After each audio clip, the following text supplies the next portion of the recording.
truth in a world of lies. You are listening to the JohnAge Project.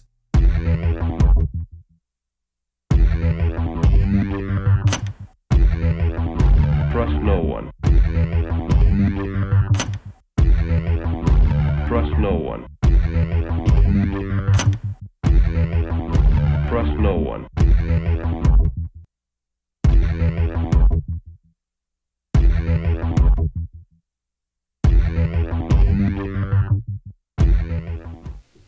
You found it. You're here. You're headlong down the runaway train that is the AnomicAge, and I am your host, JohnAge, coming at you, I guess proudly, from the coastal plains of the Old North State. I'll be your tour guide this evening as we take a somewhat satirical journey down the path of murder, destruction, mayhem, and the extermination of human life on this planet. A forced march into obsolescence thrust upon us by a global, Luciferian death cult of pedophiles. Thanks so much for being with us, folks. Thank you very, very much for being here. Make some time. I will definitely be taking you well into the dark side of the AM this evening. But before we do that, please check out AnomicAge.com. Looks a lot like this. Like all the likes.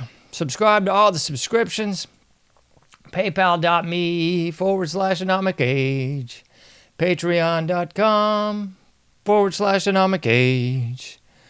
You guessed it, that's the best ways that you can do anything to help me here in the coastal plain of the Old North State to keep propagating truth in the proverbial, literal, and quite obvious world of lies. That we're all in this little handbasket, folks. We really are. It's disgusting out there. It really is. All right. So I got so much to get into this evening. I'm going to do it like I've been doing it. I'm going to kind of break this thing up into kind of a two-parter.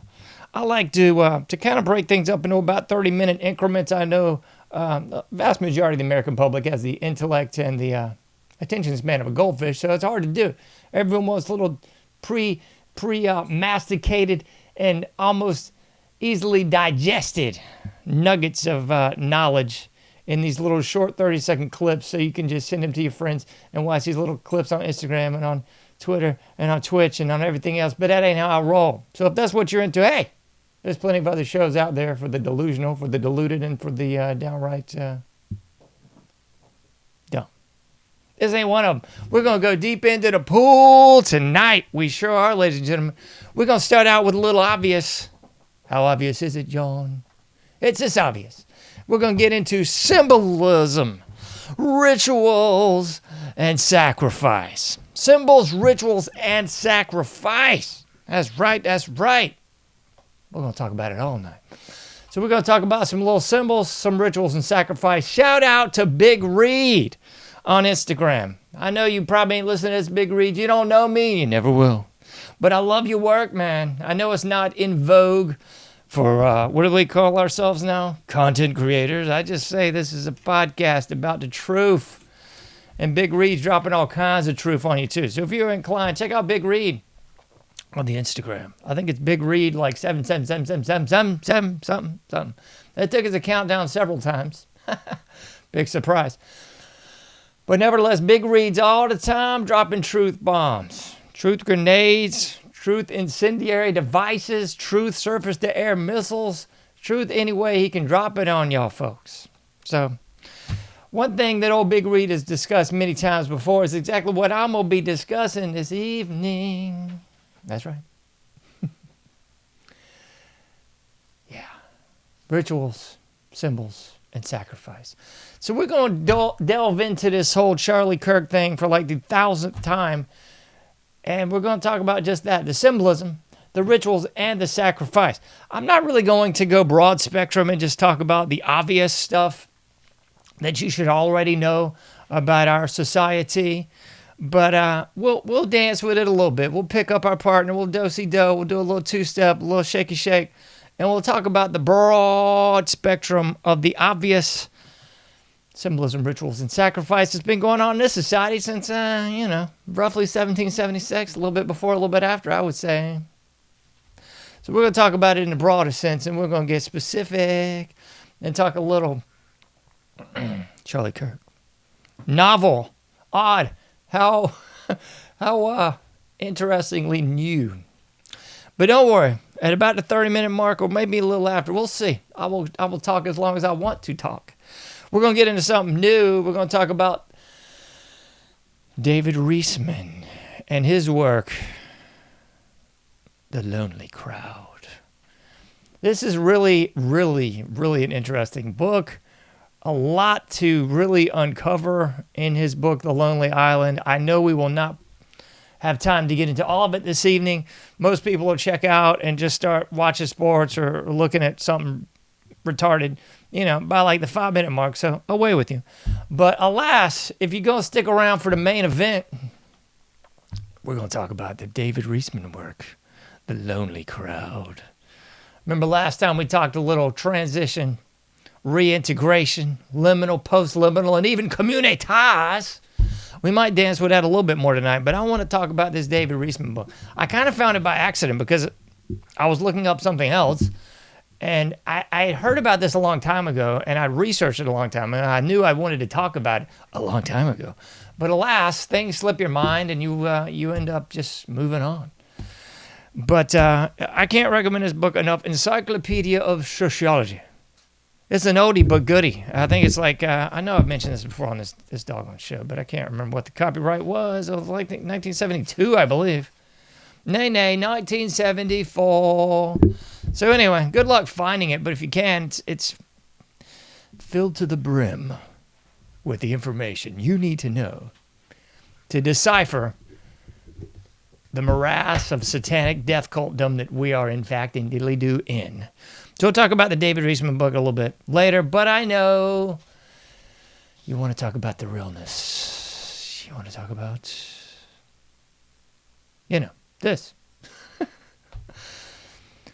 Symbolism, rituals, and sacrifice. You guessed it, folks. That is courtesy of yours truly, the autistic wonderment, symbols, rituals, and sacrifice.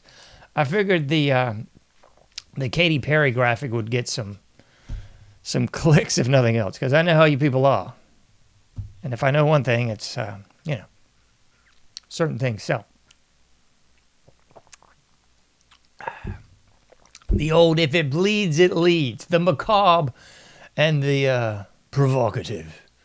They all sell. So, you'll get the average boob clicking on it, and then they'll immediately click away in 30 seconds. So he's not going to talk about. No, I'm not. I'm not. I'll talk about whatever I want to talk about. So, alas, here you are, there I am. Let's delve into the deep end, or I'd say like shallow end of the pool. Maybe we're like 6 feet at this juncture. We're going all the way to the Olympic end by about the 30-minute mark. We got to talk about this one, folks. The symbolism of this whole shindig. So, whatever do you want to talk about, John? Let's get into it. There's so much to get into. We're going to talk about some of the obvious stuff that you should already know, but if you don't, it's all right. We'll get into it at great depth. So, Erica Kirk, everyone's darling, I suppose, in 2025, year of our Lord, ever since September 10th, anyway. So, what has transpired? Some of this I've laid out before, but in case you missed it, I'm right here knocking on your door. I'm about to drop these truth bombs on you once more. Here's what's up. She was already a millionaire before her and Charlie Kirk even met faithfully on their pilgrimage to Israel, because that's what everybody does, right? I mean, gracious, goodness sakes alive. I'm going to draw a lot of juxtapositions tonight. I'm going to really compare what I would say the average person to at least these two individuals, if not the very least Erica. And hey, I'll say Charlie too. I'll even say Mr. DJT, Donald John Trump if you're nasty. We're going to talk about the average person and juxtapose it to them. And if you're very affluent and you're listening to this show, God bless you. I'm so grateful and I'm so thankful that you have those lovelies to get into. We read a little bit of 2 Timothy tonight, talking about just that. Talking about how was it worded? I almost fouled it up. The love of money is the root of all kinds of evil. And if you're with me for several shows now, you remember that OJ song, which is what I'll reference here once again when we'll discuss Erica. For the love of money, people will, Anybody look up that OJ song yet? For the love of money, people will kill their own lovers. Yeah, little OJs for you folks. You should be listening to OJs. If you're not, you're missing out. What about a little backstabber? Backstabbers. Yeah, this could be a backstabbing situation if you ain't clear. All right, so here's the real deal, Holyfield, with his whole shindig. Erica Kirk was not a pauper. She was far from middle class. Apparently, she was a multimillionaire before she even ran into, on her pilgrimage to Israel, old Charles Kirk. So here's a little other stuff in case you missed it. The $12 million fortune Charlie Kirk leaves his wife and kids following the shooting. Did anyone else ever look into this as well? Because there seemed to be people, and I looked into this a little bit. Some of it was fraudulent. Some of it was just hyperbole. Some of it was downright just lies. But there seemed to be several celebrities just falling all over themselves to ensure that Charlie Kirk and his family were well taken care of in his untimely demise. And I kind of went, did you think this guy was like working at a gas station or something? Get the bleep out of here. Get out of here, folks. I think he was ending with a salary of well over like $280,000 a year. He started with a meager $27,000 in his first year, and it bumped all the way up to down near 200 and some thousand. So yeah. Please don't be mistaken. This guy was not begging for change on the corner. I ain't saying there's anything wrong with it. I'm not saying there's anything wrong with affluence, having money, or otherwise doing well for yourself. That ain't what I'm saying. So if you're thinking that, check yourself on out. There's someone else's podcast you can listen to. So that's what we got on this one. But wait, there's more. Charlie Kirk's enduring empire, MAGA, starts a $100 million political machine inherited by devastated widow. So I thought it was just 12, but this article says, hey, nay. We're talking a whole lot more than 12. So I ain't saying anything wrong with that. I'm just saying, yeah, this is what I mentioned before here. Charlie Kirk's salary, $285,000. Yeah. That's word. And he reported a salary of just $27,000 when he first dropped out of college and took the reins of what would become the megalopolis empire of Turning Point, USA. So, again, I'm just giving you the dinero. Because as they say, it's all about the money. That old cui bono thing. Who benefits? Cui bono. Who benefits from the death of Charles Kirk? I don't know, but I'm just giving you some information. Do it to what you want. Throw it out like candy to pray. Grab your little bag, put the candy in it. You might read it later. Let's see how it goes. All right, here we go. We got some more. Tenemos más. I see. Nearly $5 million raised from Charlie Kirk's family following assassination as Turning Point USA sees upward of 18,000 new chapter requests overnight. But don't get ahead of yourself, estudiantes, because I got to tell you, man, a la universidad y a la colegiala es terrible. Yeah, you know what I'm talking about? The college university is a cesspool of poo-poo. A villainous hive of scum and villainy. So if you want them 18,000 new chapters, God bless you. I hope it works out. But just remember, you're stepping into the Terror Dome, a pit of slimy, villainous filth that will do nothing more than try to assure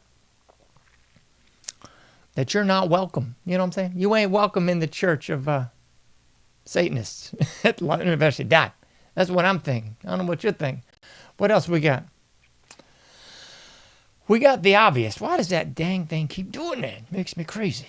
We got the obvious, right? So I just ran down for you the dollars and cents. Doesn't mean much. It just means, hey, take with it what you will. Okay? What else we got? Let me see. This might intrigue many of you. If you look at the picture. Where's our doggone picture? There it is. Symbols, rituals, and sacrifice. So you might be familiar with some of these symbols. And if you're not, you should be. You really should be. we're going to take you through just sort of a smattering of some obvious symbols. Some of the symbols you've probably seen by perhaps your favorite celebrity, your favorite sports star, maybe your favorite musical artist. If you can still call them artists at this point in the game. If you're calling anybody that does music in 2025 an artist, gracious goodness sakes alive. I wonder about your sanity. But I digress. So here's the deal. It's already on the screen for you. That little triangle symbol that they just got over the eye. All these celebrities and artists and entertainers of all sorts, colors, shapes, sizes, varieties, sexual orientations, and proclamations. They all seem to be all too happy to take photographs with one eye closed. What's that old Soundgarden song? With my good eye closed. I don't do a good Chris Cornell. I really don't. So, as Soundgarden and the late Chris Cornell once said, with my good eye closed. I don't know if that was a wink and a nod to all this, pun intended about the wink, by the way, or if it was just happenstance. Remember what they say? Or what I said on many episodes of this show. Once is happenstance, twice is coincidence, and 3 times is enemy action. So I would suggest to you that we might have some very well placed enemy action out there in the cult of celebrity. Because if you would look up any of your favorite celebrities, I guarantee you with almost 100% certainty they got some pictures of themselves with one eye closed, doing a little this, a little covering one eye, maybe a little hair, a little, what's that stupid, the swoop. They got the swoop over one eye, you know, the swoop head boobs from a couple years ago, swoop head around. They got that swoop head over one eye, you know, David Cassidy thing. Anyway, so they got one eye closed.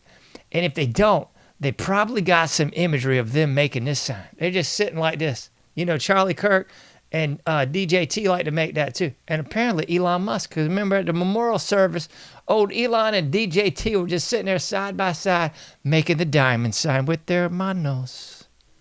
Que extraña, no? How strange.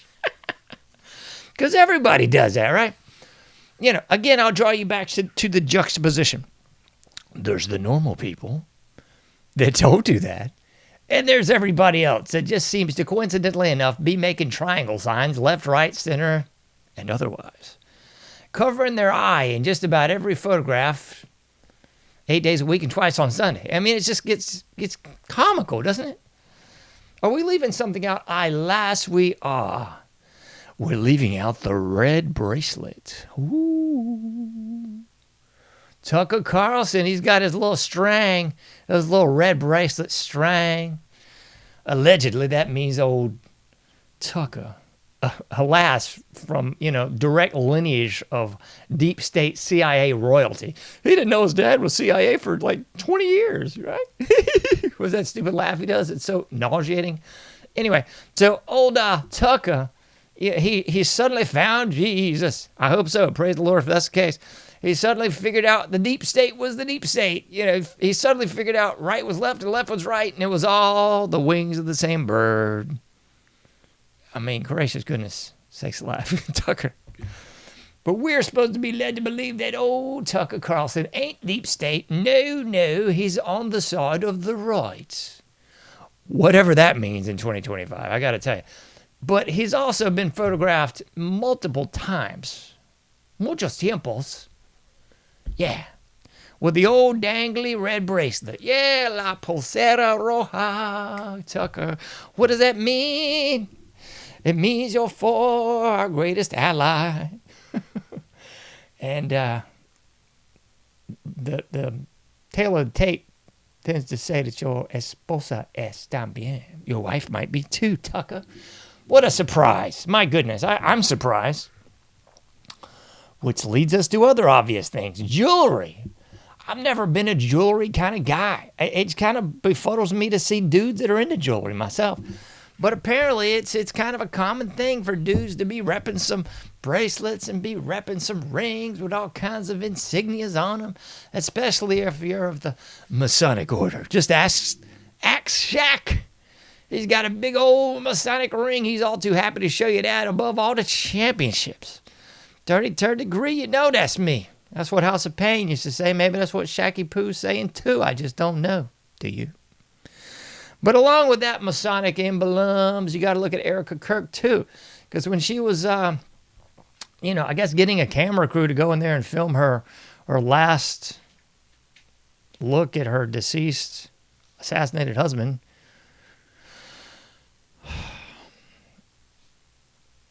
whose hands look not real. But anyway, while that was going on, she happened to be repping her G-ring. Please, somebody in the comments, let me know what the G-ring's all about. Maybe Erica's cleared this up. And she said, nay, crowd, the G-ring don't mean what you think it does. It has no Masonic significance. Just like her Cross of Malta has no significance to her Jesuit education, nor anything to do with the Maltic organization. Nay. But wait, there's more. We've already covered this ad nauseum, so if it's new to you, then cool. But other oddities, we've already covered that she, happened to be the offspring of her madre, who just so happens to be into the deep state, Department of Defense. We covered that last time. Just coincidental, of course. And then she also just gets a letter in the mail. I mean, I can't count the letters I've gotten in the mail saying, hey, John, would you be interested in doing some modeling? I mean, it just happens all the time. Every last chick I know just getting modeling invitations from Donald John Trump saying, hey, why don't you just jump into this USA pageant and then you can be Miss USA, I suppose, in Arizona anyway. But that's what happened to old Erica.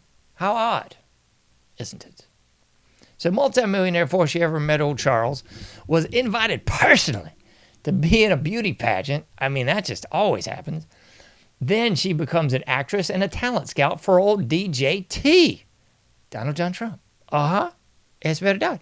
And then before she's 18, she somehow puts together a missionary company that goes to Europe and goes to Israel to hang out with our greatest allies and meet Charlie Kirk. And then bada bing, bada boom, before you know it, they're esposos. They're husband and wife. And they begin having children, which you never see their faces.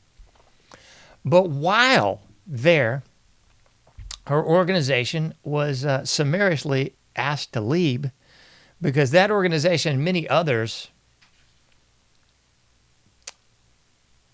were told to scram because there was connections to the organization and child trafficking. So children being disappeared and just showing up in other places, like Israel. So they asked her to get out of Dodge all too quickly. Just a coincidence, though. It has nothing to do with anything. I mean, I'm just throwing out information, a deluge of information, just to see what's up. It's just like, I don't know. Just seems strange, but it shouldn't be strange because after all, this is just commonplace. You're in the land of the sheep, home of the slave. This is just how things go, don't you know? What else we got? We got more information for you. You can shake a stick at, disappear, reappear. What do we got right here? We got 33 degrees coming up again. We got so many 33rd degrees, man. It's unbelievable. I know there's one not on your screen, but don't worry. I'll put it up in a moment. So this should be odd to you. The State Farm Stadium in Glendale, Arizona. Somebody's going, so? No, es importante, Juanito. Así, mira aquí. What do we got here? Its coordinates, place it around 33rd degree. Yeah. That's degrees, minutes, seconds, if you're following along with the north latitude there. It's 33rd degree, 31 minutes and 39 seconds in the degrees, minutes, seconds, coordinates. But the 33rd degree north latitude, how odd. What are the chances that this memorial service, complete with the fireworks display, like an 8-hour montage, CGI Charlie Kirk, I mean, just replete with all sorts of merchandise and memorabilia, over 80,000 people there, over 100,000 people, total, because there was more people outside than could even get in. That's what we got going down at the 33rd degree. How bizarre. But wait, there's more. How much more? Quite a bit more. What is this one? Oh, my goodness. This is the, here we go. This one's one you might not have seen. This is from KUTV.com. 33 minutes with a shooter on campus is a long time for somebody so inclined to do a lot of damage. ¿Cuántos tiempo? 33 minutes. 33rd degrees. North latitude. 33 minutes on campus. My goodness gracious sakes alive. It's downright insane. How bizarre. How's that old song go? How bizarre. How bizarre indeed. Oh my gracious goodness sakes alive. I'm missing something, doggone it. I'm about to put it on the screen for you because it's making me hostile. All right, this one disappeared a moment ago, but not this time, buddy.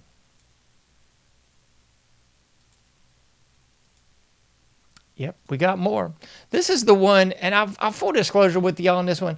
I don't really get into the Gematria, the Zoomatria, or the whatever matria that a lot of cats get into with this numerology deal. So I ain't going to give you much of this. This is the only bit of numerological information that I'm going to give you that is even the least bit suspect. Because I hate all that mess where you're like carrying the 1, dividing by 3, multiplying by 69. Who knows? All that jibber jabber is just that, jibber jabber to me. So saith Mr. T. So what's up you seen on the screen there is the 33rd degree once again. They're saying the 3 rows of hats. They're showing the 47 there in 3 rows of hats. And they're saying the 4 plus the 7 equals 11. And if you add those all up, it equals gay. Oh, yeah. 33 otra vez, no? 33 once again. You know what I'm saying? Exactly. It's a little odd. But alas, there's a lot more. I just threw this one on there. This is not a direct connect to this, but I had to throw this in there because if you remember, DJ T was all about saying Epstein thing's not real, it's a Democratic hoax. And how many pages? U.S. panel releases over 33,000 pages of Epstein files. How many? 33,000? Huh. That's pretty odd. That's pretty bizarre even. That's downright spooky. Very strange. All right, I was able to just synthesize, standardize, and homogenize this next clip into a short clip from several lengthy clips for you. Because I was going to give you, 3 or 4 different videos, and I said, nah, we ain't doing it. I'm going to just package it in one nice little video clip, and then we can roll the video, and we can see what it says and let it do what it do. Let's see what it says. Oh, my gracious. Here we go. This is Kash Patel from the news conference right after they were able to apprehend the suspect. You remember the suspect, Tyler? Mm-hmm. That name's going to come up again in a minute. Let's hear from Kash Patel. Then we're going to hear from Governor Cox of Utah. And then we're going to hear from DJT once again. Let's hear it. Let's make sure the volume's up because somebody's going to complain and almost say, get away from me. In 33 hours, we have made historic progress for Charlie. The suspect was taken into custody at 10 p.m. local time. In less than 36 hours, 33 to be precise, thanks to the full weight. Let me replay that for you. Somebody missed this. In 33 hours, we have... In how many hours? Was it like 12 hours? Maybe 24 hours? This is like the greatest ally thing. How many times do you have to hear this stuff before you start to realize, what the heck, something's awry here? 33 hours. Have made historic progress. Historic progress. The suspect was taken into custody at 10 p.m. local time. In less than 36 hours, 33 to be precise. See, old Kash Patel had to clarify. He said in less than 36 hours, then he had to backtrack because he wanted to make sure he was going to be included in the Illuminati Christmas card. He said 33 to be exact. He didn't have to say that. He could have just said, he could have rounded it to 36. He could have said 34. He said, nay. I am not going to get excommunicated from the cult. No way. I got a honeypot waiting at the crib for me from Israel. And I am not going to be excluded from the Illuminati Christmas card. They got a bonus coming this year, a big one for Cash Patel, because he mentioned a 33rd degree dos tiempos. He clarified that. He was like, no, ain't no way I'm missing out on this bonus this year. George Soros Christmas card is going to have $33. Thanks to the full weight of the federal government.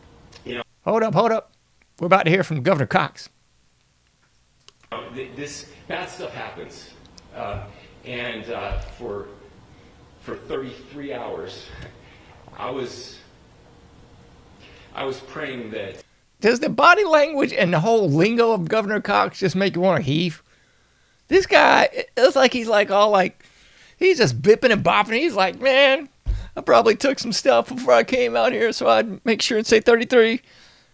What a crock of nothing, man. This clown wants you to believe, the general public to believe, that he's been praying for 33 hours? Whoa. Governor Cox has been praying for 33 hours that it wasn't someone from his state. Please. You got to be kidding me, Governor Cox. I mean, this is just preposterous, recalculous even. That if this had to happen here, that it wouldn't be one of us. That somebody drove from another state, somebody came from another country. So immediately that Charlie was... Hold up. I don't want to get ahead of myself. We've covered the Governor Cox thing. We've covered the Cash Patel 2 times a lady. Talking about 33 otra vez. And now we've moved up to the man of the hour, DJT.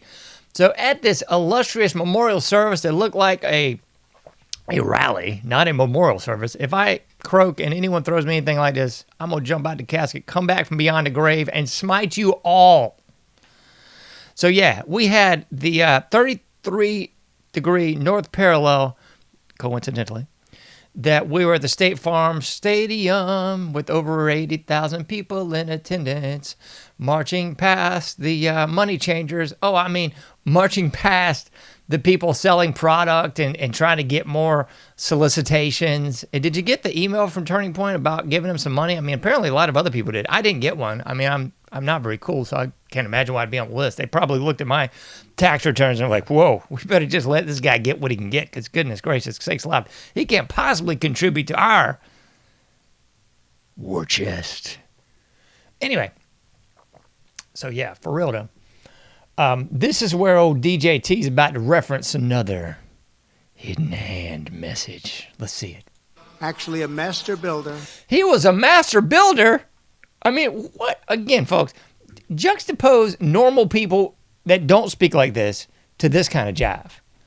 How many times in your illustrious life, may it be long, have you ever said master builder when referencing anyone? Nunca, never. Just like I've never worn a little droopy string red bracelet either. Just like I've never been repping a big Masonic ring either. That just doesn't happen in normal conversation, nor normal attire, nor normal people's lives. But I guess if you just drop in 33rd degree messaging, then yeah, you go, yo, Charlie was a master builder of people. Master builder of people. He was a master builder of people, DJT. Come on, man. Master builder of people. He wanted to make sure that no one caught on that he was really talking about a master builder a la the Masons. Gracious goodness sakes alive. We got some more to talk about. We do, really. I got to cover this one because I'm not going to spend a lot of time on this. Maybe I'll do that on another show. But we got to talk about the 1998 movie Snake Eyes. No, pertaining not at all to the great G.I. Joe character Snake Eyes. You know, the relative to Storm Shadow, one of the greatest G.I. Joe characters of all time. And please don't think I'm talking about that horse buttock movie, because that is excrement. No, I'm talking about the 80s cartoon. Oh, yeah, I know. It was, deep state funded to get a bunch of Gen Xers involved in the military. And thankfully, it didn't work for me. So, nevertheless, the 1998 movie Snake Eyes, starring none other than Nicolas Cage. Check this out. I know you've already seen this all awash with social media, so I'm just going to drop a little sprinkling on it for you. Charles Kirkland, a political figure, was shot in the neck. Yeah. Cuello, I know. Charles Kirkland was shot in the neck. How bizarre. Lincoln Tyler was the alleged shooter in the movie. You mean like Tyler Robinson? What?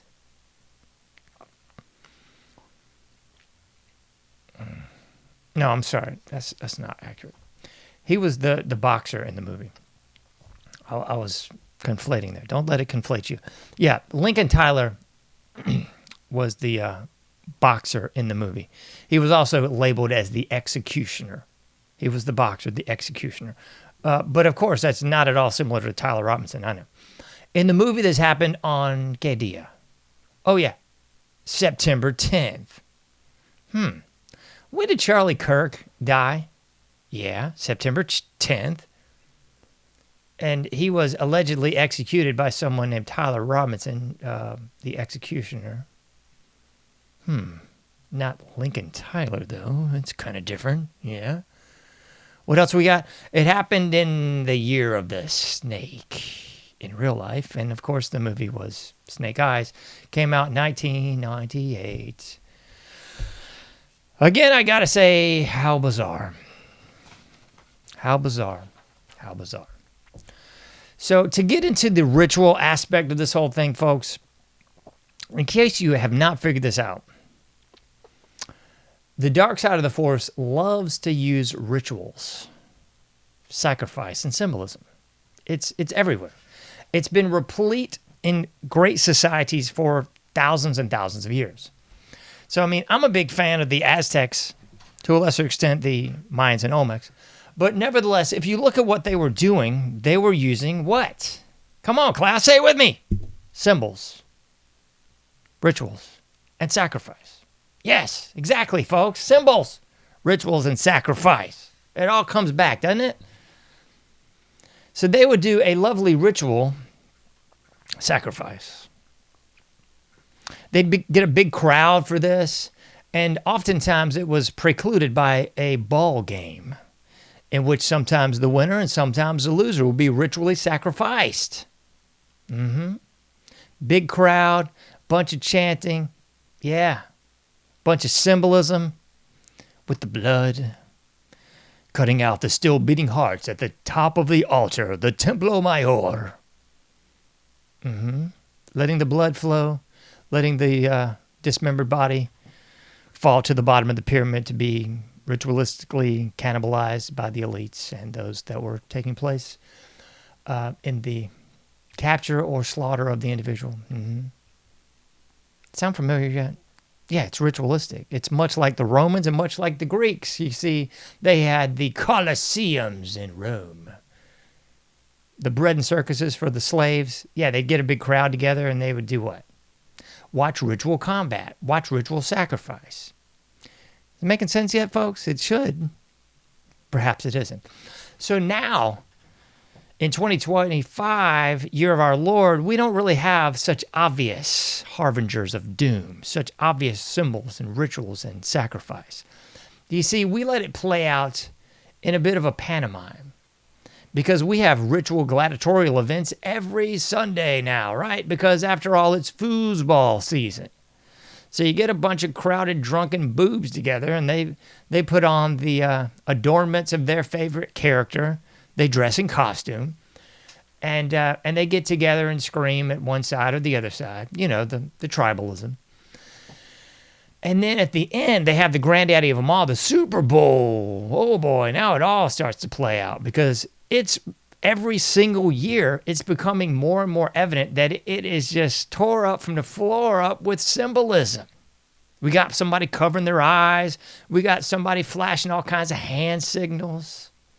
You know, just like Erica Kirk was doing at the memorial. You know, just like she was doing as she was going off to the airport, I believe. She was holding her crucifix or cross out the window, and she was doing the little 3-finger sign, because everybody does that. I mean, I can't count the times I've been just throwing. I made a three-pointer, except I wasn't on the basketball court, and I wasn't a referee, and I just happened to be throwing the 3-finger sign up all the time. I mean, it's just, can't count the times I've done it. It's just every day almost, just throwing that up, throwing up the devil horn, because that's always fun, or the I love you, because it's totally different, and it's just commonplace for the average person to be throwing up the I love you sign to strangers. I mean, can't count the times I've done it. I mean, I'm oftentimes in traffic, I throw up the I love you, go to a shopping center, I love you, just to random strangers, just let them know I'm loving them unconditionally, forever, siempre, no? Anyway, so, and also obviously just covering my eye from time to time. I like to do that whenever I go into a store, just do the eye cover.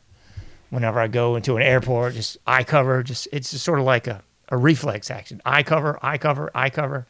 Any establishment, they got the cameras in every store now, especially if you're on any sort of cosmetic aisle, they got the deodorant locked up behind plexiglass. And anytime any store, just eye cover, brandish.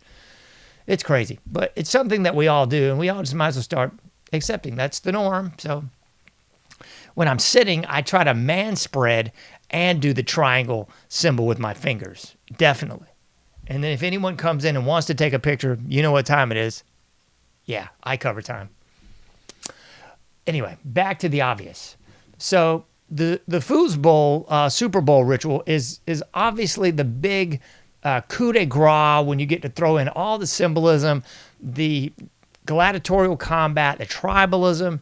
It's got everything but the sacrifice. It's kind of like a mock sacrifice, like the cremation de care a la Bohemian Grove, but kind of different, because in their ritual there's probably someone actually dying, and in the Super Bowl there's just people getting paralyzed, drug off, injured, or just too drunk or on steroids or whatever, and might collapse over from the dreaded COVID vaccine. You never can tell. So there could be something like that involved in this as well.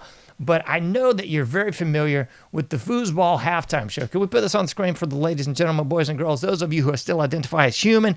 Yeah, because you'd much rather look at these people than my ugly mug. So I just put up there the Katy Perry obvious halftime show, where she's wearing some lovely cross negligee. She's surrounded by fire. There's satanic demons behind her. I mean, she is kind of like the vanilla princess of this whole thing, really, because there's so many others. There's the Lady Gaga. I can't remember that gay dude from England that wants to dress like a devil or something weird. It's so gross, but there's that dude. I mean, there's the litany of hip hop and black stars that likes to do that. The Megan Thee Stallion. And what was the chick she replaced? Oh, man, I can't think of that ugly chick with a... Oh, man, I can't think of her name. Anyway, you get the drift. It's all the same. It's all hand signals. It's all flashing signs. And there's Beyonce, too, that boob who now thinks she's a country star. And the commercial just makes me wince inside. It's just disgusting. But I digress. I don't want to get on a big name calling and being mean thing, because that's too easy. All this is ritual. Ladies and gentlemen, in case you missed it, this is all ritualistic. So you do not have to be the Masonic order to be a part of this, because here's the deal. Your acquiescence is your consent. By going along with this, you are consenting. By watching it, by singing it, by partaking in the ritual, you are becoming part of the ritual. See how that works? It's great. So just like the 80,000 people in attendance at the 33rd degree at the State Farm Stadium, or whatever the bleep it was, they were all willing participants in the ritual too.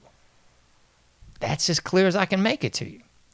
So you don't actually have to be throwing the hand signals up and dressing like a demon and all that jive to be part of it. Just your acquiescence, your acceptance, your consent is enough to make you part of the ritual. So this has always worked from the Aztecs, Mayans, Romans, and Greeks, and so on into today. The powers that be get energy from the acquiescence of the slave class to the ritual. It's even better when they can kill somebody. So if you look at these different rituals over the years, there's the obvious, the Great War, World War I. That was a huge death ritual. World War II, huge death ritual.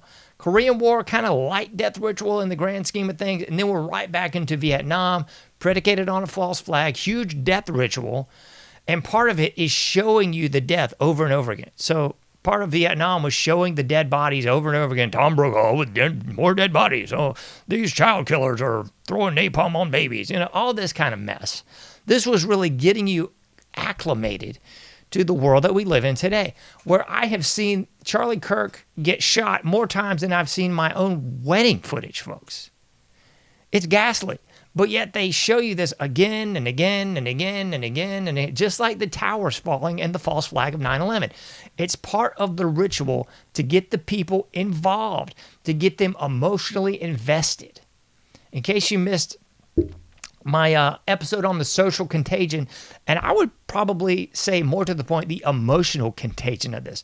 The emotional contagion is key. So even if you're not in the stadium, you're still participating. You're watching the video. You're talking about it at the water cooler. I can't believe this. Oh my goodness, this, that, and the other. Tribalism, tribalism, tribalism. They've subjugated and separated the classes of slaves into right, left, right, left. I think mine's better. Folks, this is not normal behavior. As the late, great George Carlin once said, it's a big club, and you ain't in the club, folks. You see, so if this stuff is not normal to you, if you're not normally flashing hand signs, wearing red bracelets, wearing big G rings, talking about master builders in conversation, you know, if this is not you, which I'm thinking my listening audience, probably not you, probably not. If that's you, that's cool. We could have some Illuminati agents listening. That's awesome. Welcome to the club. My club. Anyway, I digress. So, yeah, I'm covering my eye right now. This is me itching my eye is an Illuminati ritual sacrifice. Hopefully in the next show, I'll be part of the Black Eye Club, and I'll have like that one black eye, and I'll say I ran into a door or something lame, and you'll buy that because I'm going to be part of that club too. Anyway, so this is all part of symbols, rituals, and sacrifice. How many sacrifices are we talking, John? You stopped at Vietnam, lad. I know, there's so many more. So you want to talk about Malcolm X, you want to talk about MLK, RLK, JFK too, John Lennon, there's so much more for you. All these were ritual sacrifices, ladies and gentlemen. The Reagan thing, they were attempting yet another ritual sacrifice. If you believe the DJT attempted sacrifice, good on you. You have more faith in that cult than I do. But I ain't buying that one. But this one seems to have all the hallmarks of the ritual sacrifice club. So, I mean, juxtapose this ritual sacrifice to the JFK sacrifice. Juxtapose the deceased JFK's wife to what we saw with Erica Kirk. It's like night and day. They did not have this sort of ritual show trial of sorts, the show memorial for JFK. Maybe they would have if they had all the technology of today. I ain't buying it, folks. I think we have moved the Overton window so far over that now, since we've been acclimated for the last 20 some odd years with every Super Bowl, it's kind of like, for me, there'd be no betting on the game because that is just dumb. But you could bet on like how many Illuminati gestures, symbols, and rituals we could work into the Super Bowl. That would be, you know, something to possibly bet on with your friends because the game is just trite. But you could bet on, how over the top is this ritual Super Bowl going to be? Is it going to be like a full-on, like we're sacrificing a baby at the halftime show? We got like blood drinking with Lady Gaga and Madonna. We've got some sort of depraved orgy going on in the midst of the whole thing. You know, that's what I'm betting on because the Overton window has moved so much generationally that, I mean, now it's pretty much all bets are off. So Lord only knows what the Super Bowl is going to be this year. I know it's going to be uber satanico, absolutamente. But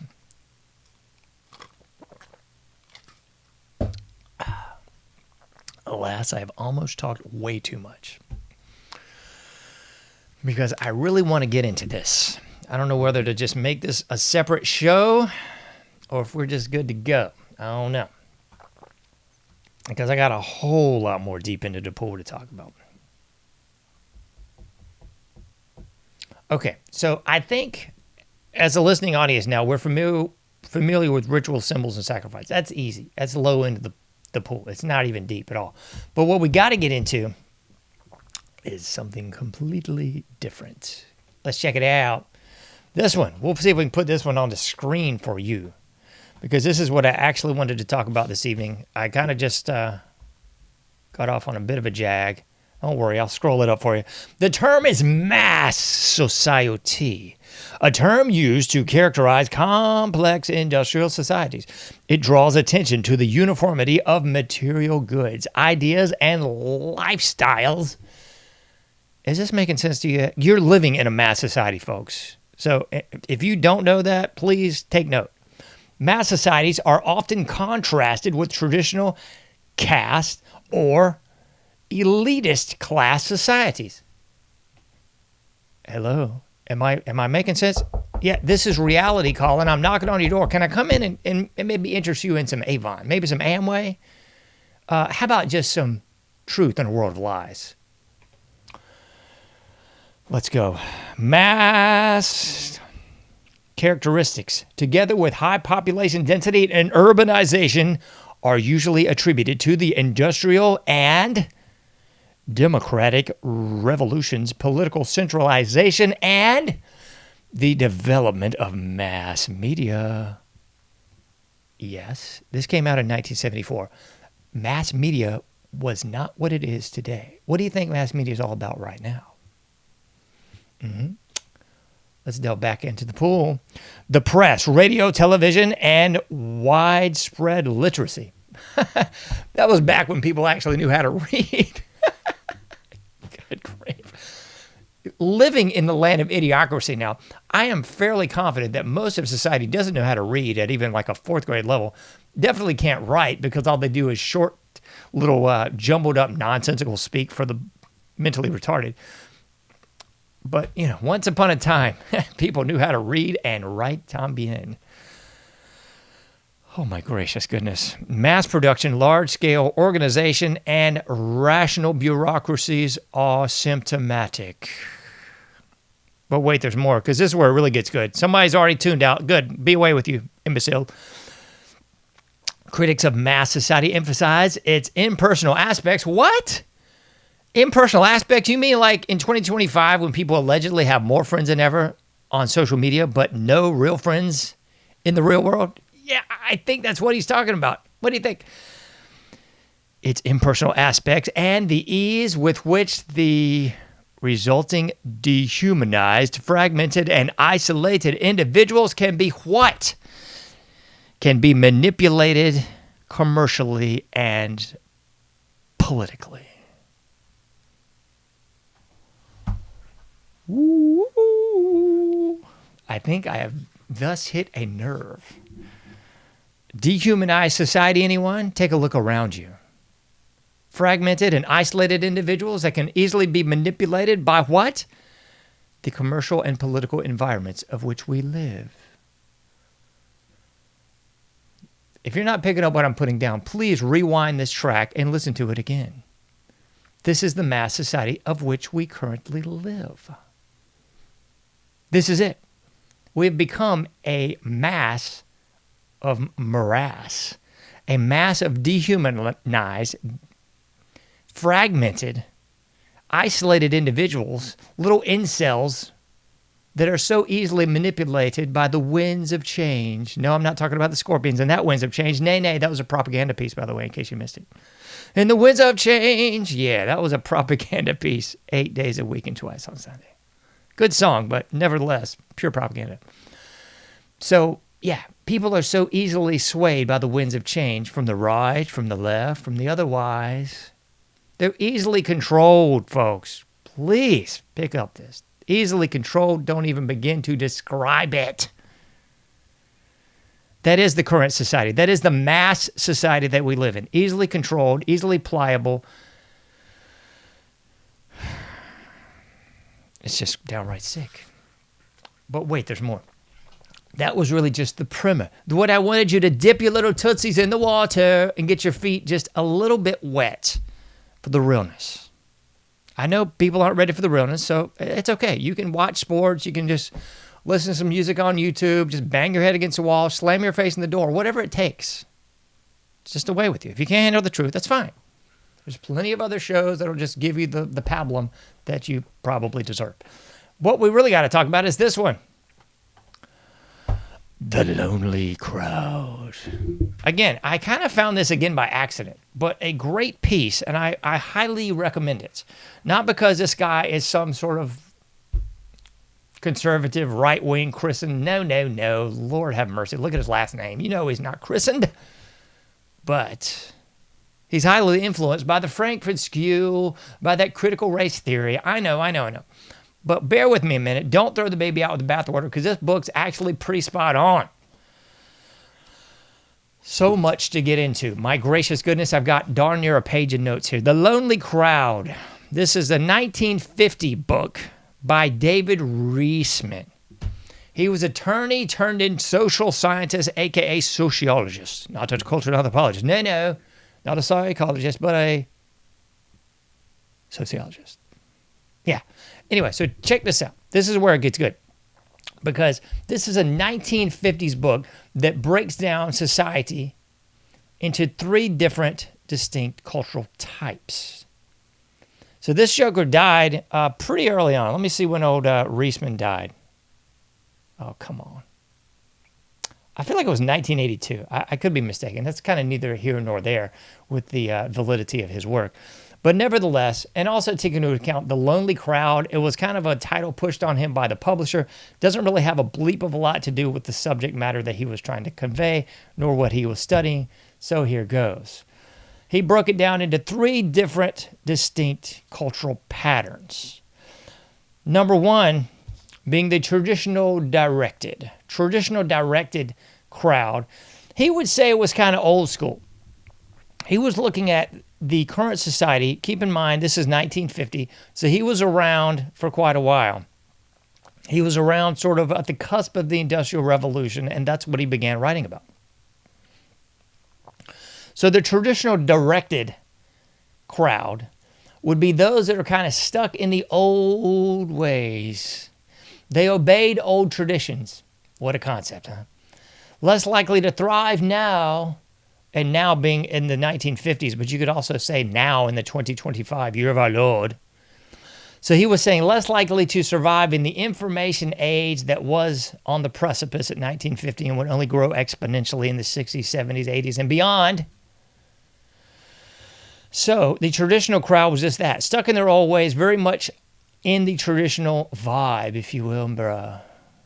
The traditional vibe of a pre-industrial age.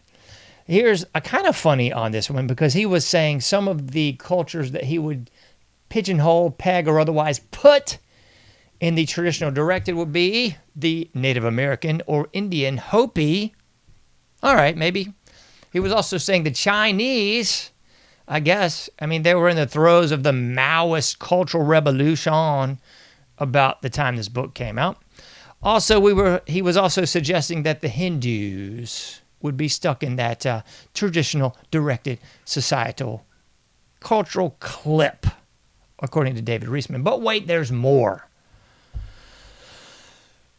He also said the second of these would be the inner directed. The inner directed, folks, my goodness gracious, I hope that is you.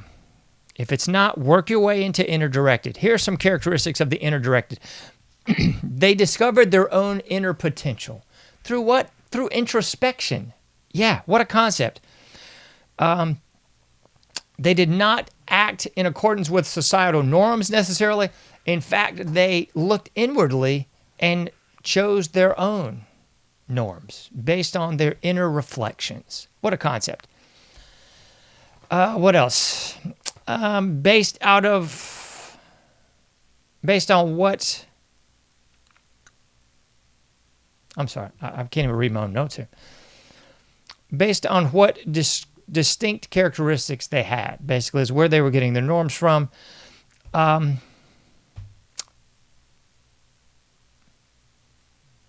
They were confident and they tended to be rigid. I'm not going to give you the whole bona fides on this. I'll just give you the cliff notes on it.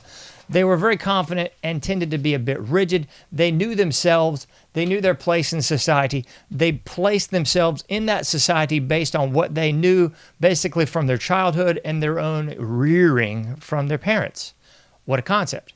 So again, this is kind of like the next step in, I won't call it cultural evolution, but what could possibly be construed as cultural evolution. So we got the traditional directed, the inner directed, and last but certainly not least, we're going to take a turn for the worse, folks, and we're going to see some commonalities between our current society. So bear with me on this one.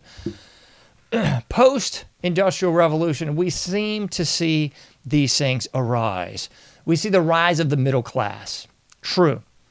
So post-industrial revolution, we do see the rise of the middle class. I would argue that the rise of the middle class did not really flourish in what we would know and love it as today.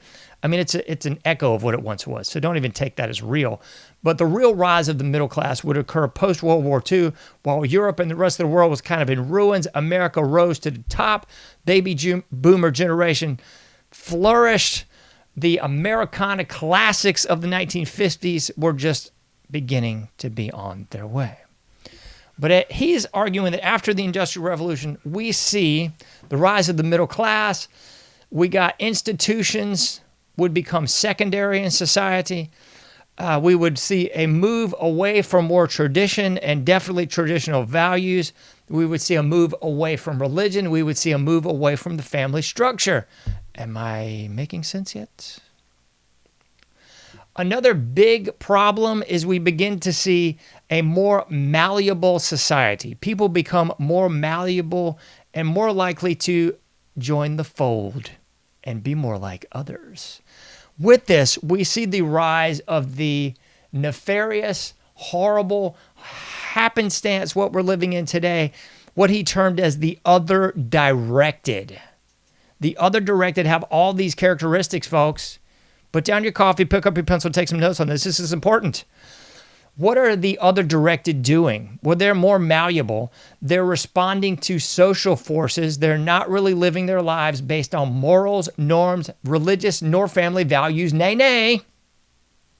We're seeing an increase in consumer goods. And with that increase in consumer goods, we're also seeing an influx in propaganda. Edward Bernays. We're seeing marketing towards the individual and the group.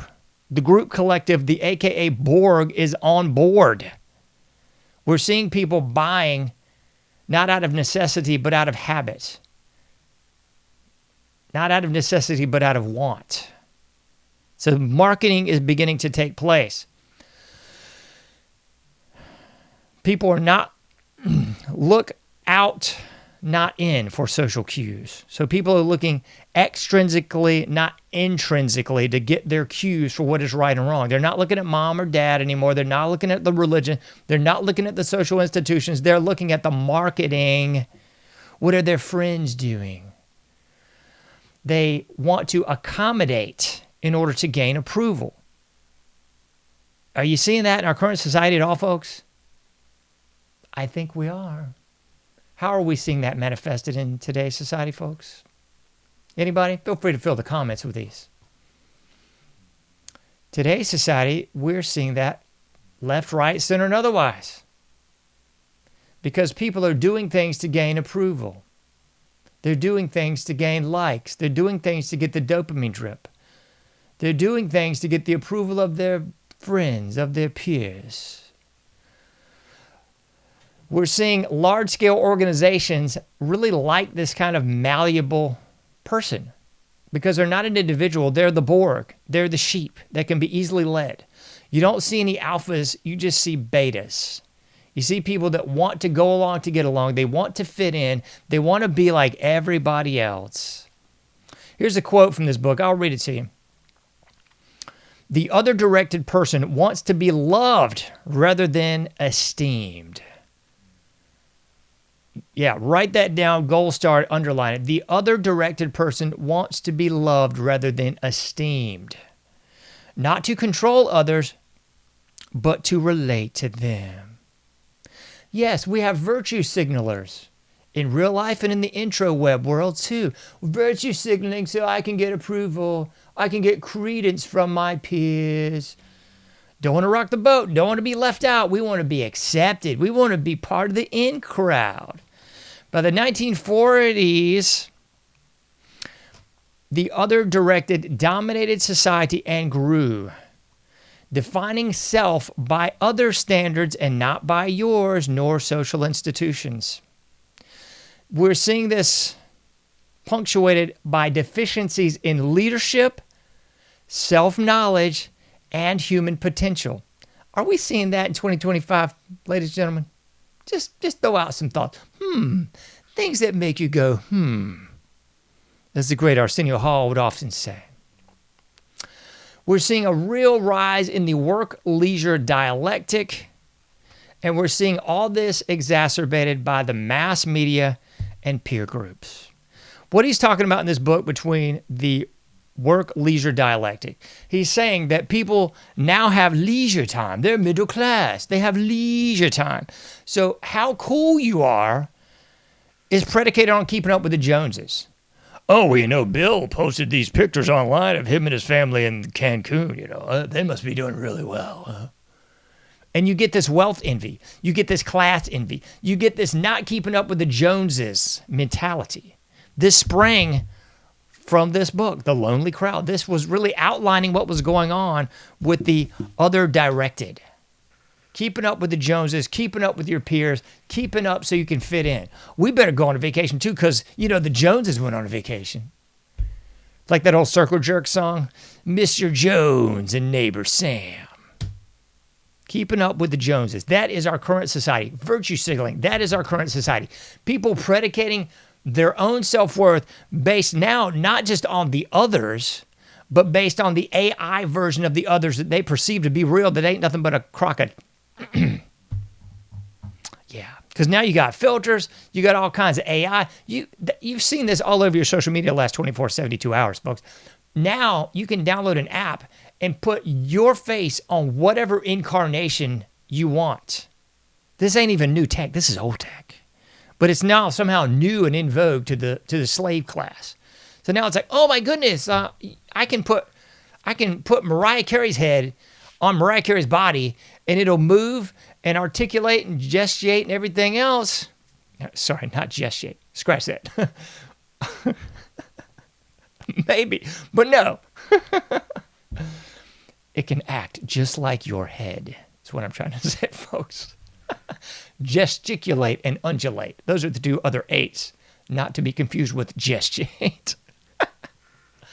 So all you got to do is download this app, and as your head moves, so Mariah Carey's head moves, so Taylor Swift's head moves, so Britney Spears' head moves, so Madonna's head moves, so Megan Thee Stallion's head moves. So whatever regurgitated piece of dog turd that makes up our current in vogue cool kid society, you can be them too.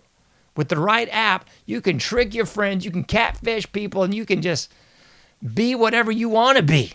After all, it ain't genetics, it's whatever you happen to be, right, folks?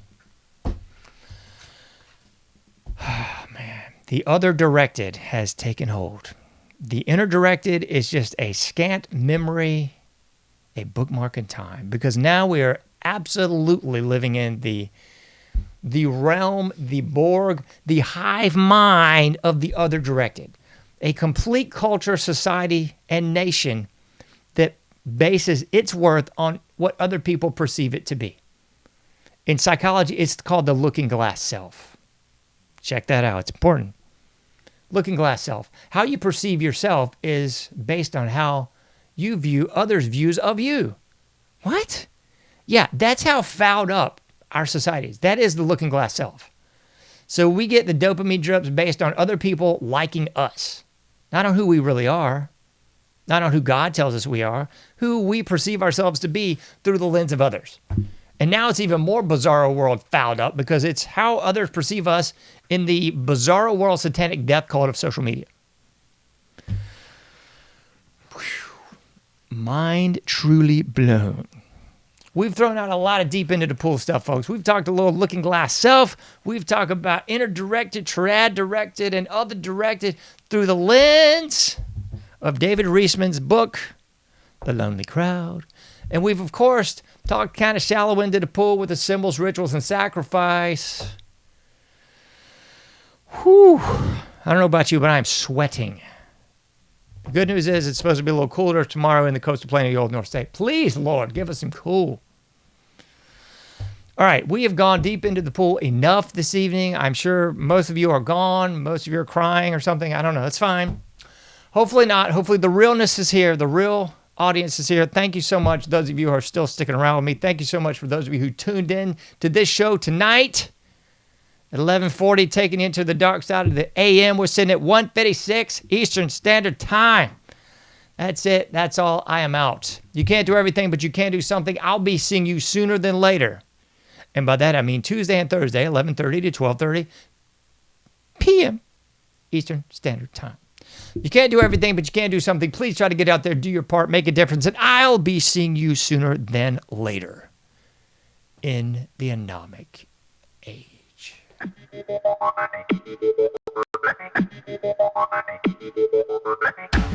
Thank you for listening to The Anomic Age, a JohnAge project. For past shows, further info, and to comment, go to AnomicAge.com. That's AnomicAge.com. Till next time, thank you for listening to The Anomic Age.